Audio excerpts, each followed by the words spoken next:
G'day guys, I'm TheGamingLemon. The time has come to talk about the next update for Minecraft on the Xbox 360.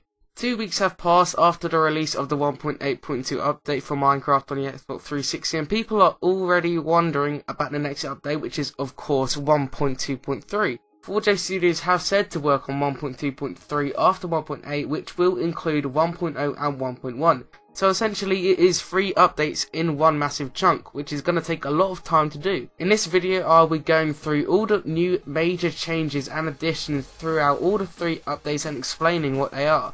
Some features may have separate videos explaining more in-depth guide and a video for the minor changes in the 3 updates. I did a similar video to this for the 1.7 update and also the 1.8 updates, so it looks like this will be a regular thing for each update. So first of all, I'm going to go through all the new features. The first one of course is Enchanting. I've been very much looking forward to this feature. This includes the enchantment table, which allows you to power up and give yourself advantages for your tools with new powers with the XP that you gain.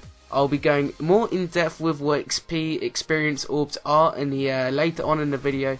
But the more XP that you use to power up your weapons, the better the powers are. The next feature is Brewing.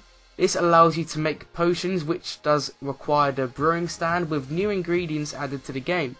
There are many different potions in the game with different uses, like health regeneration and poison. The next feature is animal breeding.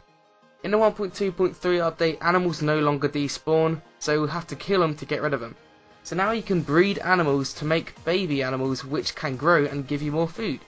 This can be done by using wheat to attract 2 animals at once, and then they mate and make little cute baby animals, as you can see in the picture above. The next feature of course is Experience Orbs. Experience Orbs, or known as XP, is dropped from mobs, hostile or passive mobs, and they gain new ranks to use to enchant your weapon. In a late update after 1.2, XP is also dropped from ores in a later update. The next feature is Ender Pearls. Now I know some of you guys might be thinking that Ender Pearls is already in the game. It was released in the 1.8. However, it was added without any uses or any features at all, so it's pretty useless. Ender Pearls are dropped by Endermen, and now they have 2 uses. The first use is that it can be thrown to teleport to the location where you've thrown it, taking minor damage. It is also used to create an Eye of Ender, and I will go into more in depth later in the video as to what an Eye and Ender is. The next feature is a new game mode which is called Hardcore Mode. It is set on the hard difficulty and only allows you to have 1 life and 1 life only. This means if you die, the world will automatically get locked and deleted forever, and you can no longer go on that save game. Once you've started a world in Hardcore Mode, you cannot change the game mode at all. It is locked in Hardcore Mode, so this is a great game mode if you want sort of a challenge, which is bare survival, so you will be limited to what you can do, as if you died then that's it. The next feature is Item Repair.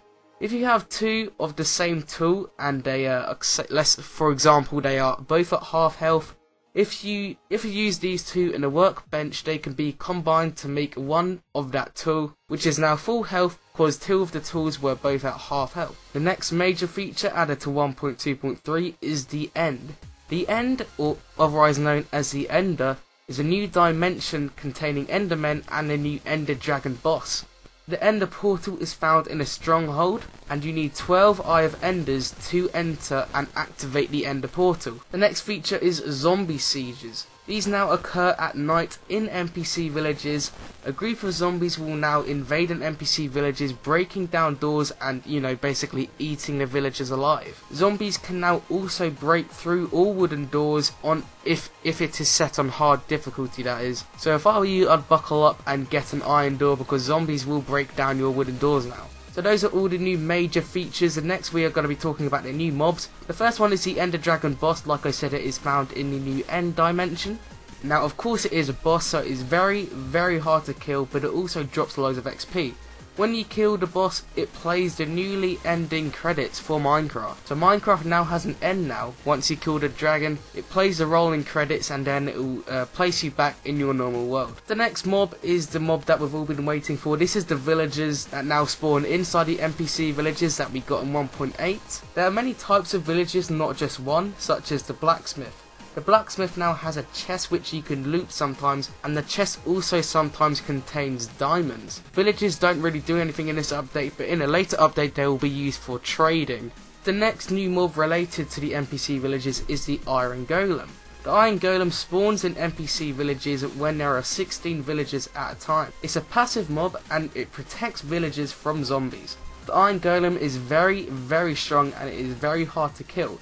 If you start attacking the Iron Golem, of course it will turn angry and start attacking you. Iron Golems can also be crafted using 4 iron blocks and a pumpkin. The next new mob is a Snow Golem. Now in my opinion this mob is pretty pointless and pretty unnecessary mob.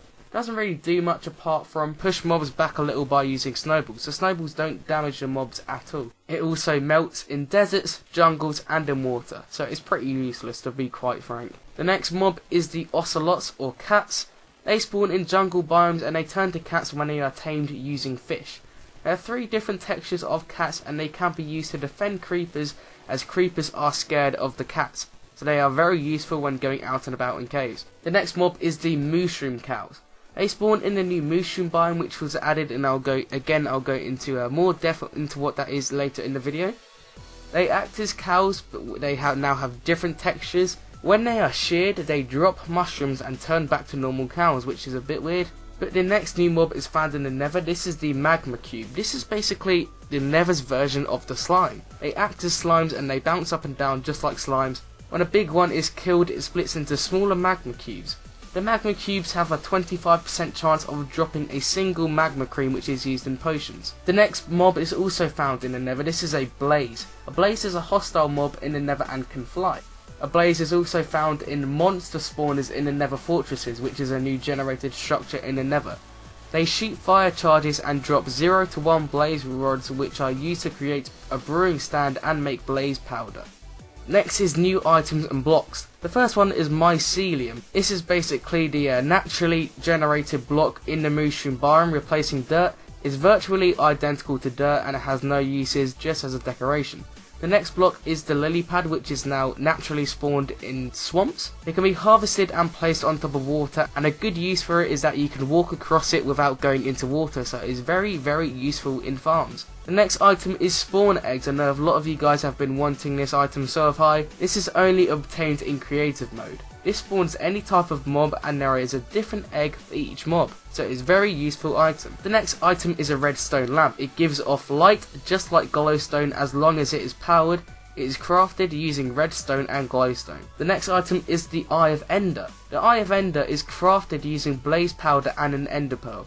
When thrown, the ender pearl goes into the direction of where an end portal frame is located. You need 12 eyes of enders to fill in the frame and activate the portal. Now what I've just talked about, the next block is the end portal frame. This is found in a stronghold and acts as a portal to the end. As said before, it can only be activated by placing 12 eyes of enders in each slot. The next new block is endstone. Of course this is found in the end. This is the natural block found in the end.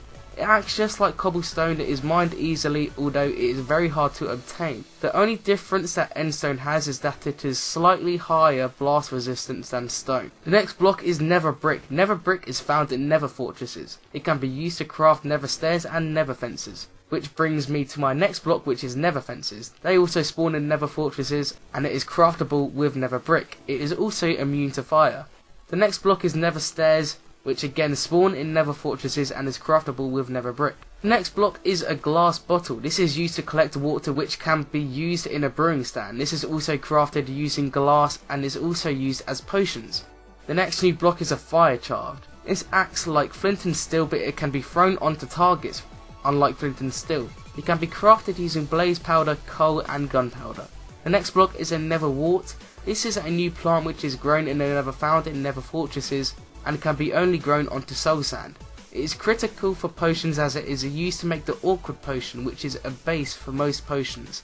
The next new item is a spider eye. This is a poisonous food but can be used in potions. It is dropped by spiders and cave spiders. Another new item is a blaze rod. This is dropped by blazes and can be used to make potions, blaze powder, and is used to craft a brewing stand. It can also be used as a source in a furnace. The next item is blaze powder, which is relating to the blaze rod. Again, it can be crafted from a blaze rod and it has many things it can be crafted into, such as magma cream, the Eye of Ender and fire charge. It is also used in potions.